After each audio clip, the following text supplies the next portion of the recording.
Hey guys, Mozu with Negron Tech here. I'm bringing you my second video, my updated build guide. I have a little bit more experience playing the game, showing you some quick balls footage, getting finally my 6th Ascendancy point, working on getting that last one. Don't know how to do it, but hey, we'll figure it out, right? So I'm almost level 80. I'm having a lot of fun with the game, and we actually got buffed. So two big factors that we have to consider is that LEECH has been buffed, and from actually playing it and testing it, LEECH has been significantly buffed. The big problem with LEECH before was a lot of monsters, depending on level, were LEECH resistant. It seems to not be much of an issue now, and then at least for us, armor break is now 12 seconds, pretty much double the duration, which is very, very nice, and that's going to factor in some support gem choices. But let's get into it, right? So the core concept of the build remains the same, primarily Earth Shatter. If you want to map and use Bone Shatter, you can do that. You know, you can normally Leap Slam, Bone Shatter, get massive explosions. And if not, you can Earth Shatter and War Cry, really quick War Cries. The nice thing about Seismic Cry is that a lot of the times you could just spam it to trigger your exploding spikes. You don't have to worry about cooldown. So cooldown reduction on War Cries isn't too important for the build. The only time Seismic Cry actually triggers is when somebody is heavy stunning you're in the area. So when that does happen, you just kind of weave it in with Infernal Cry. Still very, very good. But we'll go straight to the support gems. For Bone Shatter, pretty much your AoE big clear. Impact Shockwave to get the Aftershock, which we scale to, you know, a lot with our build because we're Aftershock focused build. You get fully break armor, devastate in combination with armor explosion, just more AoE in combination with Herald of Vast is huge, and then break endurance. It's only a 20% chance, but when you full screen a high density pack of mobs, like, you're gonna generate endurance charges. And when I get to the passive tree, I'm gonna explain what my goal is with that, right? Earth Shatter so far, Upheaval mandatory, Brutality I think is mandatory too. Aftershock, this is probably your third gem slot. It goes to 50% chance to Aftershock, which is huge. And as you Aftershock, a lot of the times you don't even have to War Cry to worry about exploding your spikes, because setting up your Aftershocks, well, your Earth Shatters, is just going to Aftershock from there. You can kind of just clear waves that way, so that's really, really nice. I got my 4th gem link. This is the first one I did. I'm just using Hef for now. Another really good support is going to be Heavy Swing, but the 10% less attack speed on top of Upheaval is just real, like, that's way too much. I don't know what we'll do for the 5th one. Not really sure. We can, you know, when I get there, I get there. I don't know how long or soon it's going to happen, but that's it. So those are the two big gem slots, links. Hammer to Gods, Fist of War, because it's always going to be Fist of War. I am not using Ancestral Power anymore because I didn't think getting the Ascendancy point is going to be so hard. So I'm like, if it takes me forever to get that last 2 points, I'd rather just have Hulking Form right now because that is so goddamn good in combination with Aftershock. Back to Hammer to Gods. Exploit Weakness, a 50% more multiplier. Again, as you Bone Shatter to proc that heavy stun, and even if you don't, the contingency is Ancestral Warrior Totem with Armor Breaker and Demolisher. So we always guarantee, even if we don't have that window to Bone Shatter, we still have full armor break on that enemy boss during heavy stun, so we can consume it for a 50% more multiplier. You can use Heavy Swing here, Ancestral Abuse it. I actually rather use Rage Consumption, just because it's a little bit more consistent, but I like using Fist of War just because a lot of the times, let's say you go to a rare mob in like a high density map, and you might not have the rage right then and there. I'd rather just have the nice bigger AoE, the boost, just to get, you know, a nice clearer setup. So those are the big links. I'll go through the rest of the links a little bit later, but kind of you can see here, Berserk, Infernal Cry, Leap Slam, Mobility, Herald of Ash. I'm using Herald of Ash, switching it out every now and then with Scavenge Plating. They're both good. Herald of Ash just really helps with the clear, so that's why I really like doing it. And the meat of the video, let's get into the passive tree. Alright guys, so I don't want this video to be too long, but this is going to be kind of a discussion, right? So I drop Ancestral Empowerment. This is still very good to level up. So like if you get to, you know, act Cruel set and like you're in the Cruel playthrough, I still would probably use this over Hulking Form, rushing not getting Aftershock and rushing this, just because the bag slots and the Hulking Form, when you're not like in the 60s and 70s, you don't have that many small notables to take advantage of. So this really takes off once you get to the higher levels. So I still recommend you go Ancestral Empowerment, rush that your first 2 points, and then as you get levels, get much more small passive nodes, then you can go Hulking Form. So that's that. I don't know how long it's going to take the last one. I actually might just go Mysterious Lineage instead, just because, you know, we don't have a lot of sources of getting more life, and this is a more life, it's not increased. So that's a huge, huge multiplier. So I'd probably go there. But those are going to be my plans with the Ascendancy, right? So I'm still pathing at the start over here, and looking at the tree, yes, you can start here and go through here. The notables, the small passives have much higher value as soon as you get Hulking Form, so it does make sense to go here. But pathing all the way over here just to get all this attack speed, it does feel worth it. You get 4, 8, 12, 18% increased attack speed. It's very, very good. You can get the AoE over here. Later on, I'm gonna come back to this, talk to this in a second here, but I do have plans for the rest of this side of the tree. We go back this way for skill speed. This does affect Rolling Slam, even though it says it doesn't. And it does, you know, you get AoE. This is a huge node. Smash. This is pretty much 60% increased melee damage when we want it the most. So very, very, very big. We go back here. We're going to get a bunch of armor. Everything with Hulking Form is just so goddamn good. 18%, 18%. Like, it's just crazy how strong this Ascendancy point is. Probably like the best Ascendancy points in the game, right? Like, just so goddamn good. It doesn't work for the strength, but no big deal. And we go over kind of the same stuff. I still go double reduce attack speed. It is worth it. One thing to note is that for Crushing Verdict, how good it actually is. It actually has even more value with Hulking Form because the 1% reduced attack speed does not get increased. So because they don't round up, so half is 0.5, it doesn't round up, so it just stays at 1. So we get all the benefit of the increased attack damage without losing the reduced attack speed. So that's very, very cool. I still go Resolute Technique. My gear sucks. I'm in solo self-found. I don't even want to deal with like trying to get accuracy. It's just not worth it for me. There's emerald rings that you can get accuracy on. There's a lot of other methods, but I don't care. I don't want to use any passive points on accuracy. And then again, I'm still using rage. I'll talk about that in a second. Some Warcry stuff, you know, armor, aftershock over here, more damage. I do path here, and I have been looking at some other people. A lot of people do not path up here for revenge or vengeful fury. I'll explain why. Going over here, you know, down here, I'm going all the way over here because Leech did get buff and Rage got buff, right? Brute Strength is actually really bad. If you don't have significant strength, if we'll look at this real quick, I have 322, so I didn't do it yet, but divided by 15, 21% increased damage, you know, and then you get such a big hit with max mana. It actually, like, it's just not worth it to take that notable. The 18 strength is worth it because now it's getting pretty much from 12 to 18, and strength is just flat life, so that's really, really good. And pretty much, I kept trying to look at the biggest damage multipliers I can get, and you can go here, war cries and powered attacks, bleed over here if you want to go bleed route. But the more I thought about it, and the more I mapped, and I kind of realized that rage is so easy to come by when you have rage, when you're hit, not just on when you're hitting the enemy, but when you get hit. As a warrior, we're so tanky. We get so much, even if you're like a god at the game, you're still going to get hit every now and then. Like, there's a million projectiles.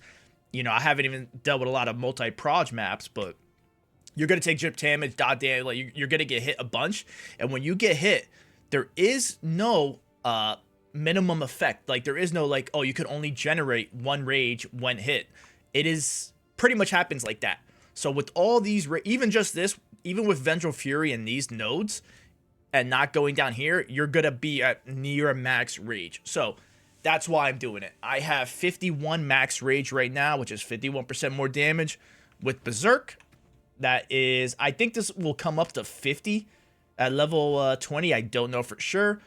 I'll probably gem that up actually because I do have some prisms, but 44%, let's just say we're at like almost 75% more damage, right? Like 51% more. Let's say half of that, because if we get to 50, 75% more damage is just, where else can you really get that? Like, that's kind of nuts. And for bosses, it's not going to be up all the time. That's true, but the majority of the time, you're just mapping. Like, you don't even get a boss every now and then. Like, when do you get bosses? Like, every like 3 to 5 maps. Like, it sucks. I wish we had more bosses, but you know, the more I play, the more it's like, well, I got to make a build that successfully maps and makes mapping comfortable, right? So that's why I go use rage. Again, all this scales with Hulking Form, so now we get more max rage. We get more rage when we're hit. So we're getting 3, 6, 9, 14, 17, 20, 23, 26, 29. You're getting 29 rage when you're hit. Like, this is why you're just going to be maxed out rage all the time. And the inherent range loss is now 3 seconds. 15, 30, 45%. It's almost 4.35, 4.4 seconds, the inherent range loss. So you have a big window to get between packs. Remember, we're slow. You have a big window to get from one pack to the next and maintain your rage. And what do we get from rage besides the more damage? We're getting 51% increased armor at max, increased, 104% or 102% increased stun threshold. So we're gonna get hit a lot, and we're gonna be pretty much stun immune because we have all this stun threshold. So the more I experiment, because I have done this route, I have done this with Earthquake, Shockwave Totem, take more damage. I have done some Bleach shenanigans. Even just getting some more nodes around here, nothing really compares to going this route and getting Rage. Like, Rage is so goddamn good and so easily accessible when you're generating it, when you're hit, that it just seems like a no-brainer for me. A lot of other people aren't doing it, maybe because they're playing hardcore and you're trying to avoid getting hit. But again, you get hit so much, like little chip shots, that one little baby hit, you're at 40-something Rage. So that's huge. Next up, we're going to talk about Leech. Leech got Giga buffed, at least in my opinion. I used to try Leech, like slower Leech over here. I've gone down this route, and it felt like negligible, right? It felt like it was doing nothing. With the patch today, it is kind of nuts. I think all the patch says is, let me see, Leech has been buffed. That's all they said. But honestly, they buffed the hell out of it.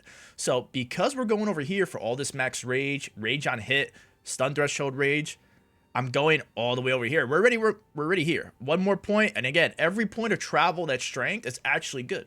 Like, even though it doesn't affect hulking form, it's still good because we get the life, and life is good. More defenses, right? So I'm actually going down here and getting this fast metabolism, right? So life leech effects are not removed when unreserved life is filled. Again, this is kind of massive. This is pretty much a Slayer Ascendancy node on the tree that is accessible to us too. So that's very, very good. This actually has like an insane impact.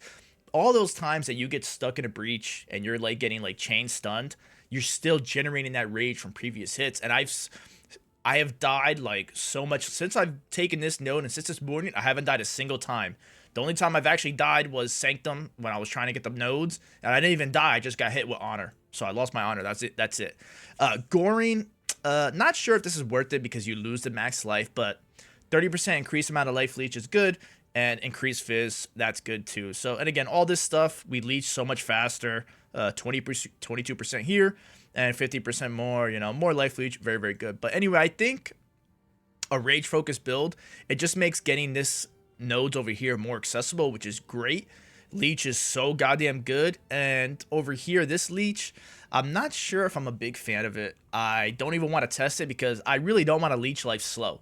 Like, it might make sense in combination with fast metabolism, but the thing is, like, hulking form affects how much slower it gets leech, so it doesn't really seem worth it to me. Like, it's a massive amount of increase of leech, but so far, just getting this leech node over here, that's all I needed, right? And again, I'm only doing like T7, 8, 9 maps, so maybe it's different later on, but that's that. So I'm only level 79, still counting on getting 11 nodes, like probably get to 90, and actually my plan, again, mapping focus build, is to go down this route, maybe get more leech down here.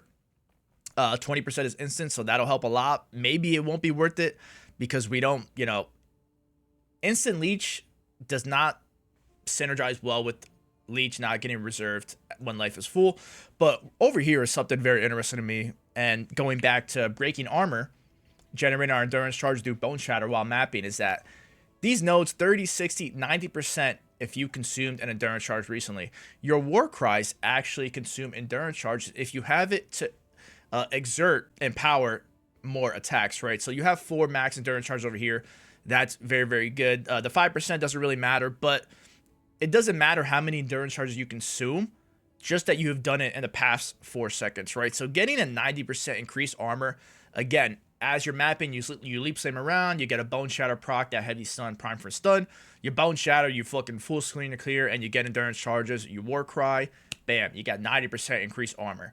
That's a lot of power with these small passive points, right? You don't even need to get the max. You can just get the max over here and do it that way. I don't think these charge durations worth it, but it might be good. If I don't go that route, then I'll probably just get just more attack damage. I'll probably fill out a lot of these notables and small passives that I haven't got over here yet, and just get more flat damage, more empowered damage and stuff like that. But I think over here, this is like the core of the tree. It's just very, very, very, very good. If you're kind of copying a lot of other people, because I have looked at what other people are doing, and like a lot of it's kind of similar. A lot of people stay around this side. I haven't seen a single person go up here. But again, you're looking at this 7, 14, 26% increased attack speed when you're hit, and we do want to get hit. Again, you're going to get hit a lot. It's just insane value, right? So this is my tree so far. T7, 8, and 9 so far cruising. Even without max res, I'm having a great time, and I think the biggest part is going fast metabolism. As soon as I got this, I literally didn't even have to like try anymore. I was like literally fucking Dark Soulsing, like attack rolling, and I would jump in, oh shit, like fuck, and then I would bone shatter dodge, like bone shatter dodge, bone shatter dodge, and now I can just stand here.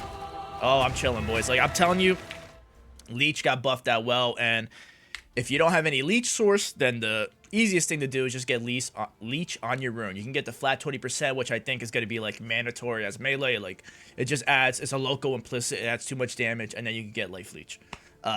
If you don't have Leech here and you get it on gloves, that opens up the rune.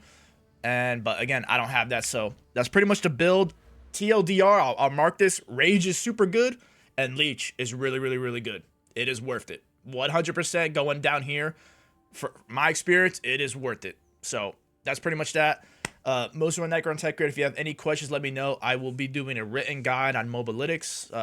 Somebody commented that I can do it over there, so I'll write a written guide over there in more details. But pretty much, if you fast forward to the TLDR, again, Rage is unbelievably good. 51 max Rage with Hulky Form, and Gory and fast metabolism. Leech is good. Most of my Necron Tech here. Hope you guys have a good one.